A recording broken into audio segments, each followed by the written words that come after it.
Welcome back to Chronicles on the Focus, the podcast where we delve into the fascinating history of everything and anything. I'm your host, Bob, and today, we have the wonderful Alice joining us for a truly spirited discussion. Hey there, Bob. It's great to be here. I'm ready to get into the details of this week's topic, and I think it's going to be a real crowd pleaser. You're right, Alice. Today we're taking a deep dive into the world of bourbon. Yes, the amber nectar that warms the soul and makes for some great stories. Let's start with some basic facts. Bourbon is a barrel-aged American whiskey made primarily from corn, and it has to be at least 40% alcohol by volume when bottled. Definitely. And while it can be made anywhere in the U.S., it's strongly associated with the South, especially Kentucky. It's almost become synonymous with the state. But did you know there's a myth floating around that bourbon can only be distilled in Kentucky? I've definitely heard that one before. It's like saying pizza can only be made in Italy, right? It's a misconception. There are many other states that produce fantastic bourbon, but it's true, Kentucky is the heartland of bourbon, and they do it with a certain flair. Totally. But why the Kentucky love affair with bourbon? It's a story of pioneers, distilling, and a little bit of luck. You're right. The origins of bourbon are a bit murky, but it seems like settlers came to Kentucky in the late 18th century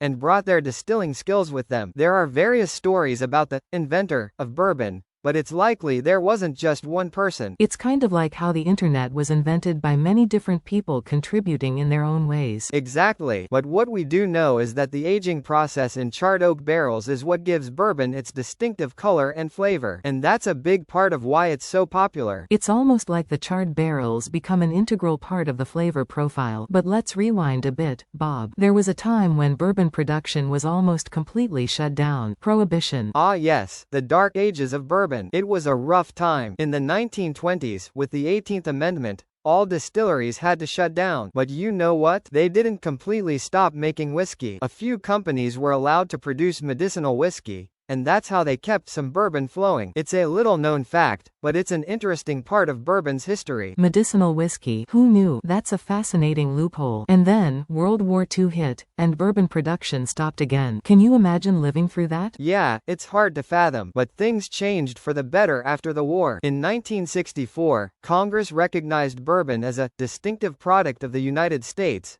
and that really helped the industry. And thankfully, the bourbon boom began. In the past few years, bourbon has seen a massive resurgence in popularity, with exports soaring. It's a real success story. That's right. People are finally rediscovering the magic of a good sip of bourbon, and I think there's a lot more to explore. Indeed, Bob. We've just scratched the surface. There are so many different types of bourbon, from the smooth and mellow to the bold and spicy, and each one has a story to tell. So, let's raise a glass to bourbon, and cheers to a future filled with great sips and even better stories. Cheers to that, Alice.